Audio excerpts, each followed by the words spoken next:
First, we go to the object library and choose a shelf, for example.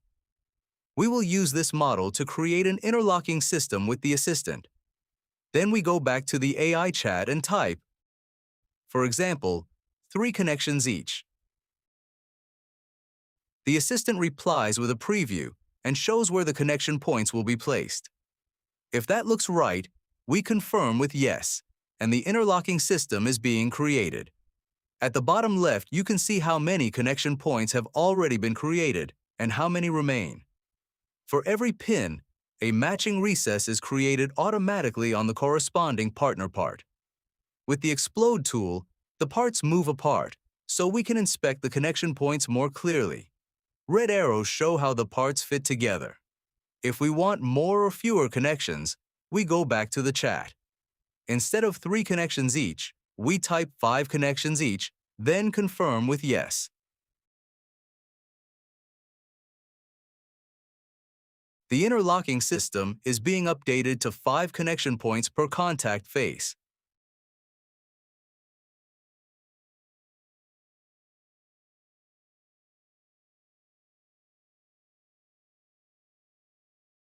That is the first method. For the second method, we select the Part tool and choose a part. Then we type in the chat, for example, 4 pins right, left, and back.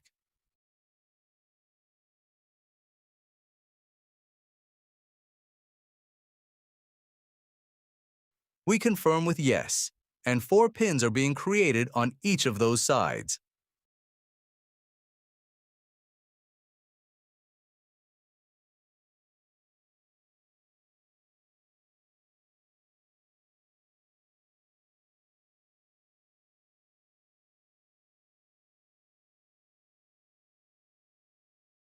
For the third method, we select the Face tool and click a face.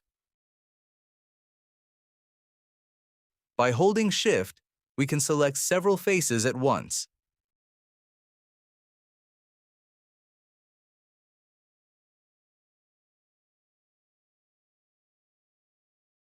Then, we type in the chat, for example, 6 pins,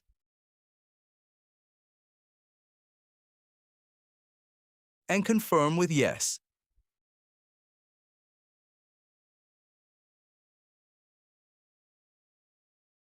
Don't worry about the part labels. If a pin or recess would overlap a label, the label moves to the nearest free face so the markings stay clear.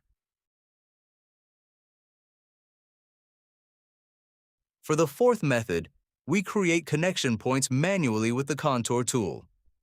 First, we choose Contour, then we choose the shape.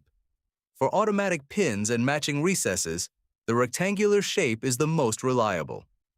Then, we select the face we want to edit. A pop-up appears where we choose Pin or Cut Inward for a recess.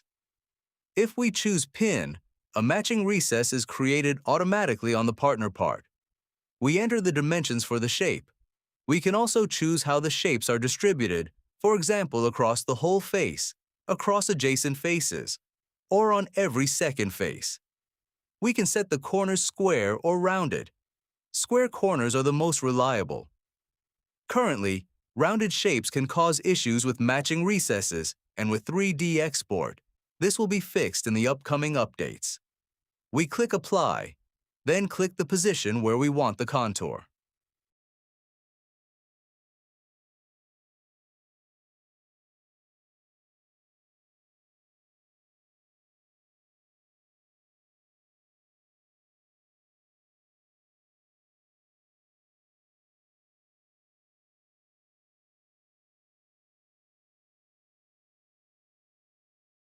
One note when using Distribute over the whole face.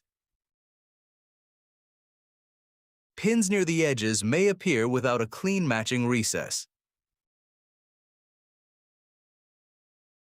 Those pins or recesses can be selected and deleted as shown in this video.